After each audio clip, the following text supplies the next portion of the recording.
2004년 4월 한 장의 끔찍한 사진이 전 세계를 충격에 몰아넣는다.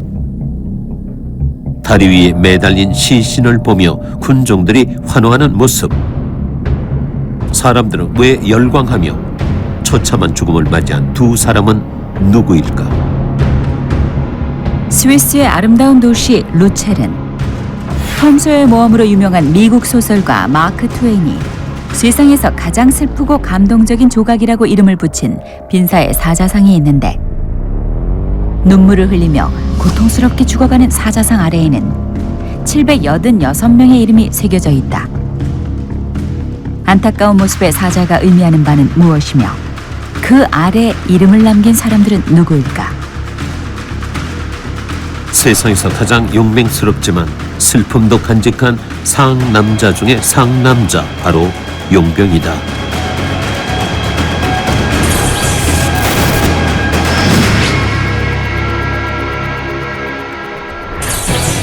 특정 개인이나 단체를 돕거나 공격하면서 그 대가로 보상을 받는 직업군인 용병. 역사 속 기록에는 고대 그리스 말기의 도시국가인 폴리스, 중국 송나라, 고대 로마 제국 말기의 게르만 용병, 그리고 중세 말기 이탈리아의 신흥 도시나 절대 군주가 용병을 고용했다고 한다. 용병의 활용도가 가장 높았던 시기는 15, 17세기. 당시 서유럽 대다수의 국가는 군대 대부분을 용병으로 채웠다고 한다. 이후 로마 가톨릭 교회를 따르는 국가들과 개신교를 따르는 국가들 사이에서 벌어진 종교전쟁인 30년 전쟁을 계기로 유럽에서는 용병을 상비군으로 만들기 시작했고, 18, 19세기의 절대 군주제 속에서는 용병을 국왕 직속의 상비군으로 편성하기도 했다. 당시의 용병 제도는 아직까지도 그 명맥이 유지되고 있는데, 바로 몇몇 국가들이 운영하는 외인 부대가 그것이다. 외인 부대란 특정 국가를 위해 싸우는 외국인들로 구성된 용병 부대로, 현재 가장 명성이 높은 외인 부대는 프랑스의 외인 부대 레종 에드랑제다. 1831년 루이 필립 왕이 창설한 프랑스 외인 부대는 지금까지 약 110개국 약 60만 명의 피 끓는 사나이들이 거쳐간 곳이다. 초창기 그들에게 주어진 일은 북아프리카의 알제리 등 프랑스 식민지 국가들의 독립을 저지하는 반면 새로운 식민지를 개척하는 것이었다.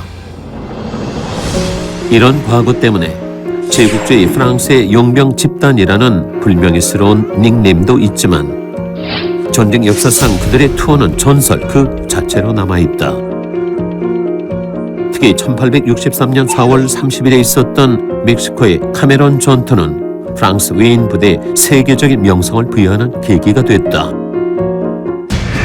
당시 장 당주 대위가 이끄는 60여 명의 프랑스 외인 부대원들은 프랑스군의 금괴등을 호송하던 중 멕시코군을 만나 전투를 벌였는데, 멕시코 정규군 2천여 명을 상대로 7시간 동안 악착같이 버텼으나 패하고 만다.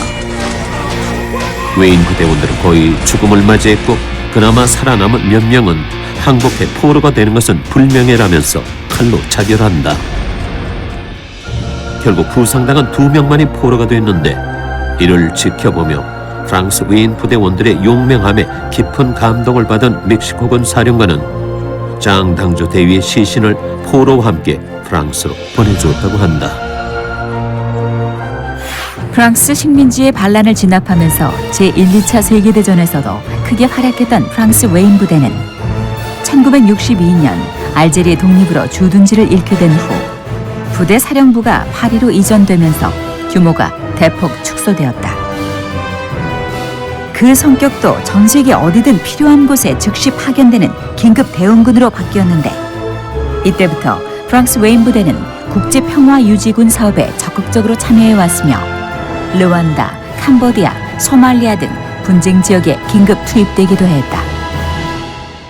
뿐만 아니라 1991년 걸프전을 비롯 2004년 아프가니스탄의 항구적 자유작전, 2014년 북부 말리의 서발작전 등에 참가해 혁혁한 공을 세웠다. 현재 프랑스 웨인 부대는 보병, 기갑, 공병, 공수로 구성된 8개의 연대와 1개 반여단, 1개 분견대의 편제를 유지하는 군 단급 부대다. 구성원은 장교 450여 명, 부사관 1,600여 명을 포함하여 총 9,000여 명. 그중 한국인 대원 수는 약 100여 명 정도로 알려져 있다. 일단 입대가 확정되면 몇백만 원의 월급을 보장받고 프랑스 시민권을 획득할 수 있다는 점에서 세계 많은 젊은이들이 환상을 가지고 있고, 그로 인해 입대 경쟁도 치열한 프랑스 웨인 부대. 입대 조건은 만 17세에서 40세의 신체 건강한 남자로 프랑스어와 영어를 자유롭게 구사할 수 있어야 한다. 또한 전과 기록이 없어야 한다. 일체 과거를 묻지 않는다는 원칙은 사라진 지 오래다. 웨인 부대가 전쟁터의 총알바지가 아닌 최첨단 무기로 무장한 21세기 최정의 전략기동 부대인 만큼 입대 지원자들에 대한 철저한 신분 조회를 실시하는 것이다. 지원 방법은 프랑스로 건너가 모병소를 방문해 체력 테스트와 신체 검사 등을 받으면 된다. 다양한 국적의 모험을 동경하는 사람부터 돈을 벌기 위한 사람까지 입대 동기 또한 가지각색인 프랑스 웨인 부대원들. 이들이 한 목소리로 외치는 부대 구호는 레지오 파트리아 노스트라.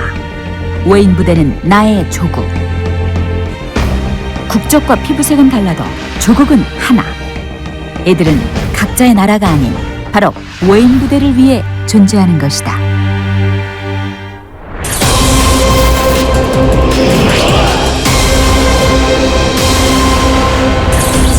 인류 역사에 이름을 남긴 수많은 용병들, 그 가운데 최고로 인정받는 전설의 용병은 누구일까? 피리와 북소리에 맞춰 긴 창 파이크를 들고 돌진하며 우렁찬 함성을 지르면서 적들을 두려움에 떨게 했던 스위스 용병 라이슬로이프 부대. 약 45cm의 칼 쿠쿠리를 허리춤에 차고 전장에 과감히 뛰어들어 적들을 일망타진했던 네팔의 용병 구루카족이 바로 그들이다. 1949년 전쟁에서 발생하는 부상병이나 조난자, 포로 등의 보호를 목적으로 인도주의적 차원에서 체결된 제네바 조약. 이 조약은 왜 다른 곳이 아닌 스위스 제네바에서 체결됐을까? 그 이유는 스위스의 역사적 배경에 있다. 오늘날 스위스는 아름다운 자연 경관을 가진 영세 중립 선진국이다. 그런데 스위스의 지금의 위상은 불과 150년 전까지는 상상도 할 수 없는 것이었다. 과거 15세기형 스위스는 알프스의 험준한 산맥에 둘러싸인 땅이 척박하고 가난한 나라였다. 변변한 내수 산업도 없이 스위스 남자들은 해외로 나가 취업을 해야 했는데, 그 일자리 대부분이 돈을 받고 고용주에게 무력을 제공하는 군인, 즉 용병이었다. 그런데 당시 유럽에서는 용병에 대한 인식이 좋지 않았다. 군주론을 쓴 이탈리아의 정치 철학자 마키아벨리가 가장 신용할 수 없는 집단이 용병이라고 말할 정도로 용병은 돈만 밝히고 이해관계에 따라 언제든 고용주를 배신할 수 있는 그런 존재로 통했다. 그러나 산악지역에서 강인하게 살아온 스위스 용병들은 달랐다. 용맹했고 충성심이 강했으며 받은 돈에 대해 철저히 시인으로서 보답했다고 한다. 18세기 말 프랑스 혁명 당시 시민군에게 포위된 루이 16세 곁에는 다른 근위 대병들은 모두 도망가버리고 오로지 스위스 용병만이 남아있었는데, 상황이 절박해지자 루이 16세는 스위스 용병들에게 그대들과는 상관없는 싸움이다, 고국으로 돌아가라고 권했다고 한다. 하지만 스위스 용병들은 시인이는 목숨으로 지킨다는 말과 함께 끝까지 항전하다 786명의 대원 모두가 전멸한다. 당시 절대적인 믿음을 보여주며 산호한 그들의 이름은 스위스 루체른에 있는 빈사의 사자상 아래 일일이 기록돼 지금까지도 스위스인들의 용맹함과 충성심의 상징이 되고 있다. 서양의 용병의 전설 스위스 용병이 있다면 동양에는 영국, 인도 등이 운용하고 있는 구루카 용병이 있다. 한때 구루카를 통솔한 적 있는 전 인도 육군 대장 샘 마네크쇼는 남자가 자신의 죽음을 두려워하지 않는다면 그것은 거짓말이거나 구루카 용병일 것이다 라고 말했다고 한다. 이처럼 네팔의 산악지역 구루카 출신의 구루카 용병은 용맹함에 있어 세계 최강이다. 2015년 올해는 구루카족이 용병이 되어 영국을 위해 복무한 지 200년이 되는 해이다. 동양의 한 부족은 어떻게 서양 국가의 용병이 되었던 것일까? 1814년부터 1816년까지 지금의 네팔 연방 민주공화국의 전신인 구루카 왕조와 영국의 동인도 회사 사이에는 일명 구루카 전쟁이 있었는데, 전쟁을 치르던 중 영국은 자신들을 공포에 떨게 했던 호전적인 구루카족 등 네팔군의 탈영병이나 배반자 등을 비정규 병력으로 이용하기를 간절히 원했다. 결국 전쟁 기간 중인 1815년 호전적인 구루카족을 포함한 네팔인 5,000명을 동인도 회사 용병으로 고용해 구루카 부대로 명명한다. 그렇게 탄생한 구루카 용병은 1817년 영국 동인도 회사와 인도 마라타 왕조 사이에 발생한 전쟁에 참전하기 시작해서 1857년까지 영국 동인도 회사를 위해 싸웠다. 그 이후 인도가 영국으로부터 독립한 1947년까지 브리티시 인디언 아미, 즉 영국의 인도군 소속으로 복무했으며 1947년부터 현재까지는 영국군 소속이 되어 영국 육군의 중추 역할을 담당하고 있다. 그 이후 스위스 용병의 모습은 세계 어느 곳에서도 찾아볼 수 없다. 단 한 곳을 제외하곤 말이다. 이탈리아 로마 시내 중심부에 위치한 바티칸 시국. 진남색 베레모에 화려한 색상으로 이루어진 르네상스풍의 제복을 입고 허리에 긴 칼을 차고 손에는 긴 창, 파이크를 들고 서 있는 늠름한 남자들. 이들이 세상에 유일하게 남아있는 스위스 용병, 바티칸 스위스 근위대다. 1505년 6월 교황 율리우스 2세는 자신의 신변 경호를 위해 스위스의 용병을 파견해 줄 것을 요청한다. 그해 가을 150명의 스위스 용병들이 700여 킬로미터를 행군해 이듬해 1월 20일 로마에 도착했는데, 그때부터 지금까지 500년 이상 한 번도 바뀐 적 없이 교황의 경호는 스위스 용병이 맡고 있다. 현재 110명 규모로 유지되고 있는 바티칸 스위스 근위대는 스위스군을 만기 제대한 19에서 30세, 키 174cm 이상의 미혼 가톨릭 신자, 고등교육이나 전문교육을 이수한 자들로 구성되어 있으며 복무기간은 2년에서 25년으로 선택사항이다. 인도에 주둔했던 사기꾼 영국 군인의 모험을 다룬 영화 왕이 되려던 사나이. 여기에 등장하는 구루카 용병은 임전무태의 순간 구루카 병사에게 후퇴는 없다고 함성을 지르면서 쿠쿠리를 높이 쳐들고 적진에 뛰어들어 최후를 맞이한다. 구루카 용병의 용맹함은 영화뿐만 아니라 전쟁의 역사가 그대로 증명한다. 제1차 세계대전 때 영국 육군 소속으로 참전한 구루카 용병 중사는 버마 전선에서 혼자 일본군 진지로 뛰어들어 일본군 24명을 무찔러 빅토리아 훈장을 받았다. 제2차 세계대전 중에는 구루카 부대가 왔다는 소문만 듣고 독일군이 퇴각한 적도 있고, 한국 전쟁에서는 중공군 1개 사단을 구루카 1개 대대 병력이 괴멸시키기도 했다. 또한 1982년 영국과 아르헨티나 간 포클랜드 전쟁에서는 구루카군 참전 소식에 아르헨티나군이 미리 항복하기도 했다고 한다.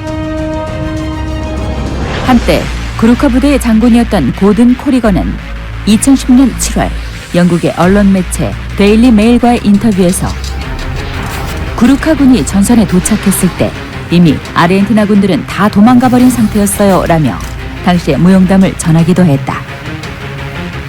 적들을 공포에 떨게 한 가장 두려운 이름 구루카 용병. 현재 영국에는 약 3천여 명의 구루카 용병이 정식 명칭 구루카 여단에 소속돼 근무 중이다. 네팔 국민으로 17에서 22세 사이에 키 160cm 이상, 몸무게 50kg 이상인 신체 건강한 남자는 누구든지 지원할 수 있는데 입대하면 네팔 일반 직장인의 50배 이상의 월급을 받는 만큼 경쟁이 치열하다고 한다. 매년 수천 명의 구루카족 남자들이 지원하지만 합격의 영광은 약 270여 명만 누리게 된다. 지난 4월 지진으로 고통받고 있는 고국인 네팔을 복구하기 위해 수십 명의 구루카 용병들이 구호 물품과 함께 군용기에 몸을 실었다는 기사가 눈길을 끌었다. 몸은 떨어져 있지만 항상 고향의 품이 그립고 조국의 안위가 염려되는 마음. 그것은 아마도 전 세계에 흩어져 있는 세계 각국 용병들의 한결같은 마음일 것이다.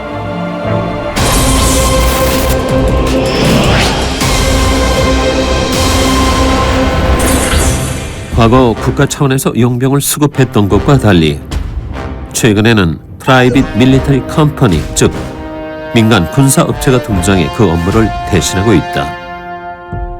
민간 군사업체는 용병이라고 불리는 개인을 운영하면서 그들을 필요로 하는 국가나 개인에게 연결시켜주는 역할을 한다. 일명 전쟁 대행 주식회사라고도 불리는 민간 군사업체가 폭발적으로 증가한 시기는 안보의 수위가 높아진 2001년 9.11 테러와 2003년 3월 발발한 이라크 전쟁. 이라크 전쟁에 참전한 용병 회사만 무려 300여 개, 고용된 인원은 약 16만 명에 이른다. 현재는 전 세계 50여 개국에서 수많은 민간 군사업체가 활동 중인데 주 업무는 경호, 전략 예반, 첩보활동, 전투활동, 군사물자 수송, 그리고 군사훈련 지도 등 사실상 전쟁과 관련된 것들이다. 국내에도 해군 특수부대 UDT와 특전사 출신들로 이뤄진 10여 개 민간 군사업체들이 있는데 그들의 주 업무는 선박회사의 운송 경호 등이다. 현재 전세계 용병 시장은 연간 약 12조 원. 민간 군사업체 소속 용병은 대부분 각국의 공수특전단이나 특수부대 출신으로 첫해 이들의 연봉은 평균 약 1억 원 정도라고 한다. 민간 군사업체로서 가장 널리 알려진 회사는 현재 아카데미로 이름을 바꾼 블랙워터다. 미국 노스캐롤라이나주에 위치한 블랙워터는 1997년 미 해군 특수부대 네이비 실 출신의 에릭 프린스, 엘 클라크 등이 미 특수부대 전역자들을 모아 세운 세계 최대 규모의 용병 회사다. 여기에 소속된 대원들이 그 이름을 날린 것은 이라크 전쟁 때인데 그들의 전설적인 전투는 2004년 이라크 나자프에서 있었던 이라크 과도정부 행정기구 저항군과의 한판 승부다. 당시 10여 명의 미군과 5명의 블랙워터 용병들은 저항군 수백 명을 살상으로 몰고 간 반면 자신들은 부상에 그치는 성과를 냈다. 일명 나자프의 오리 사냥으로 불린 이 전투 영상에서 얼굴을 알린 당시 말단 사원 트래비스 헤일리는 현재 자기 회사를 차려 전술 사격 강좌로 인기를 끌고 있다고 한다. 그런데 이들 블랙워터 용병들에게 훈장만 있는 것은 아니었다. 2004년 3월 이라크 전쟁 당시 미국 민간인 4명이 공격을 받아 숨지는 사건이 발생했다. 이들 중 두 구의 시신이 유프라테스 강 다리 위에 매달린 사진이 전 세계에 공개되면서 이라크인들에 대한 비난 여론이 높아졌다. 그러자 미국은 민간인을 잔인하게 살해한 이라크를 용서하지 않겠다며 이라크 팔루자 지역에 대한 공격을 시작했다. 도시는 초토화됐고 이라크는 미국의 선량한 시민을 살해했다는 비난을 받았다. 그런데 미국이 말한 선량한 시민들은 바로 블랙워터의 용병이었던 것이다. 현재 이라크에는 블랙워터 대원을 포함해 약 2만 5천 명의 용병들이 주둔하고 있는 것으로 전해진다. 전쟁으로 돈을 버는 기업, 민간 군사업체, 그리고 돈을 위해 그곳에 취직해 살인 면허를 취득하는 전쟁터의 청부업자, 현대판 용병들. 지구상에서 전쟁이 사라지지 않는 한 이들에 대한 요구는 더 높아질 것으로 보인다. 인류 역사상 가장 오래된 직업 중의 하나인 용병. 고대 그리스에서 현대에 이르기까지 역사의 전환점에는 항상 용맹스러운 그들의 눈부신 활약이 있었다. 그러나 그 이면에는 생계를 위해 목숨을 담보로 용병에 지원할 수밖에 없었던 가난한 국가 젊은이들의 아픔이 내재돼 있다. 민간 군사업체에 고용되는 현대판 용병은 현역 군인이 아니기 때문에 싸우다 죽어도 공식 사망자 수에 들어가지 않는다고 한다. 인류 역사상 가장 용맹스러운 직업 용병. 그러나 한편으론 가장 슬픈 직업이 아닐 수 없다.